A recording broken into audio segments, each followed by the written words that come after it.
আসসালামু আলাইকুম বন্ধুরা। এসপি লেজারজেট প্রফেশনাল 1102 প্রিন্টার যখন আমরা প্রিন্ট করতে যাই তখন 52.0 স্ক্যানার এরর এরকম একটা লেখা চলে আসে। তখন সেই ক্ষেত্রে আমরা কি করতে পারি, তখন এটার যে স্ক্যানার আছে এসপি লেজার জেটের ভিতরে সেই স্ক্যানারটাকে অবশ্যই রিপ্লেস করতে হবে, অথবা আমরা ধুলোবালু পরিষ্কার করে দিলে ওটা ঠিক হয়ে যাবে। তাতে আমি তোমাদেরকে দেখাবো কীভাবে তোমরা এই যেটার কাজটি করবে। অবশ্যই ভিডিওটি প্রথম থেকে শেষ পর্যন্ত দেখবে। এখন আমরা কি করব, সম্পূর্ণ কভারগুলো খুলে নিব। খুলে নেওয়ার পর আমরা এখানে এই যে স্ক্যানারটা আছে এখানে আমরা দেখতেছি যে একটা স্ক্যানার, এটা ক্লিপের মতো, এটা উঠানামা করে। এখন যে স্ক্যানারটা আছে এটা আমরাকে রিপ্লেস করো ঠিক হয়ে যাবে, অথবা আমরা এটাকে যদি ধুলোবালু পরিষ্কার করে দিয়ে ক্লিন করে দিই তাহলেও কিন্তু এটা হয়ে যাবে। তা আমি রিপ্লেস করব না, এখন আমি তোমাদেরকে এটা ক্লিন করে পরিষ্কার করে আবার রিপ্রিন্ট কীভাবে করা যায় সেটা আমি তোমাদেরকে এই ভিডিওর মাধ্যমে দেখিয়ে দিতেছি। তা আমি সম্পূর্ণ কভারগুলো খুলে নিতেছি এবং সম্পূর্ণ যেই পয়েন্টে যে নাটগুলো আছে এগুলো সম্পূর্ণ কভারটা খুলবো। খুলে নেওয়ার পর আমি এটাকে খুলে তারপরে তোমাদেরকে পরিষ্কার করে দেখাবো। তো এখন দেখো যে এই স্ক্যানারটা হচ্ছে এখানে, এটাই মূল স্ক্যানার, এবং ওই যে নিচে যেই হলুদ কালারের একটা বক্সের মতো দেখতে পাচ্ছো এটাই হচ্ছে স্ক্যানার। এটার কারণেই তোমার এই মেসেজটা আসতেছে যে এটা স্ক্যানারের ইরোর। এখন এটাকে আমরা রিপ্লেস করে দিলেও এটা নতুন ঠিক হয়ে যাবে, অথবা আমরা যদি এটাকে ধুলোবালু পরিষ্কার করে দিই তাহলে এটা নতুনভাবে আবার কাজ করবে। তা এটা আর নতুন কিনলে তোমরা হয়তো 2500 টাকার মতো পড়বে যদি নতুন লাগাতে চাও। নতুন লাগাইলে দেখা গেছে যে আবার অনেক দিন চললো এবং প্রিন্ট একদম ক্লিয়ার হয়ে গেল। তা আমি এখন কি করব, পুরো কভারটি খুলে নিই। পুরো কভারটি খুলে নেওয়ার পরে এখানে এটা হচ্ছে দেখো মোটর, এটা হচ্ছে এখানে রিয়ার মোটর যেটার মাধ্যমে রোলারটা ঘুরে।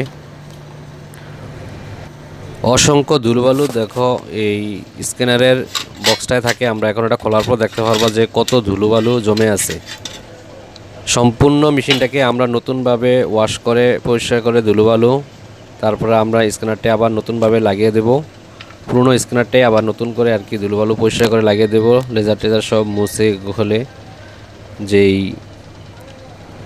তোমার লাইনগুলো আছে এগুলো সব সঠিক করে আবার লাগিয়ে দেবো। দেখো এখানে রিবনের লাইনগুলোকে আবার সঠিকভাবে, কত ধুলোবালু এগুলো সব পরিষ্কার করে আবার ক্লিন করে দেব। এটাই হচ্ছে তোমার স্ক্যানার। এই বক্সটা এখন আমরা ওপেন করব। বক্সটা ওপেন করে এটার ভিতরেও কিছু ধুলোবালু জমে আছে, ডাস্ট, যেগুলো অনেক দিন খোলা হয়নি। কেনার পরে দেখা গেছে অনেক দিন পর এটা খোলা হলো, কাজ ছাড়া তো খোলা হয়নি, কোনো প্রবলেম হলেই খোলা হয়। তাই মূলত প্রবলেম এটাই হচ্ছে বক্স, স্ক্যানার বক্স। যদি একবারে কাজ না করে তাহলে অবশ্যই তোমাকে এটা চেঞ্জ করতে হবে, আর যদি কাজ করে তাহলে তো এটা দিয়েই কাজ করবে। এটা রিপ্লেস করে দিলে অনেকটা ভালো হয়, তাহলে আর কয়েকদিন পর পর আমাদের আর ডিস্টার্ব করবে না। আর আমরা যদি এটাকে মুছে টুছে সম্পূর্ণ ক্লিয়ার করে দিয়ে আবার লাগিয়ে দিই তাহলে দেখা গেছে আমাদের মাঝে মাঝে এটা প্রবলেম হবে। তাই রিপ্লেস করে ফেলাটাই ভালো, যেহেতু এটা উইক হয়ে গেলে এটা এই প্রবলেমটা দেখা দেয়। তা আমি ট্রাই করতেছি যে আমার পুরানটাকে আমি পরিষ্কার করে নতুনভাবে সেটিং করে দিলে কাজ করে কিনা সেটা আমি ট্রাই করব। আর যদি না হয় তাহলে আমি এটা আবার রিপ্লেস করে দেব। তাই আমি সম্পূর্ণ সব কিছু পরিষ্কার করে এখন আমি এটাকে আবার নতুনভাবে বসিয়ে দিলাম। সব কিছু ঠিকঠাক করে দেওয়ার পর আমি একটা এখন প্রিন্ট করে তোমাদেরকে দেখাবো।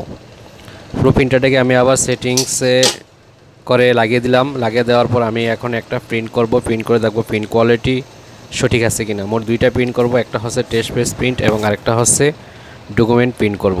তাই প্রথমে একটা প্রিন্ট করতেছি, দেখি এখন প্রিন্টটা কতটুক সঠিক আছে। এই দেখো এখানে সবুজ সিগন্যালটা দেখাচ্ছে, আগে রেড সিগন্যাল এবং সবুজ সিগন্যাল দুটোটা একসাথে দেখাতো যখন ইরোর থাকতো, এখন ইরোর চিহ্নটা চলে গেছে। হ্যাঁ, একটা প্রিন্ট করে ফেললাম। প্রিন্টটা এখন দেখো এখানে প্রিন্টটা ওকে আছে, মানে প্রিন্টারটা সঠিক আছে। তারপরে আরেকটা ডকুমেন্ট প্রিন্ট করলাম যেটা হচ্ছে বায়োডাটা। একটা দেখো বায়োডাটা নাও, একটা ডকুমেন্টে প্রিন্ট করছি এটা। হ্যাঁ, বায়োডাটাই প্রিন্ট করছি। এখানে দেখো এটা সঠিক আছে এবং সম্পূর্ণ ক্লিয়ার, একদম নিখুঁত এবং পরিষ্কার হয়ে গেছে। তা আশা করি আজকে ভিডিওটি দেখে তোমরা উপকৃত হয়েছে এবং এভাবেই তোমরা কাজ করবে।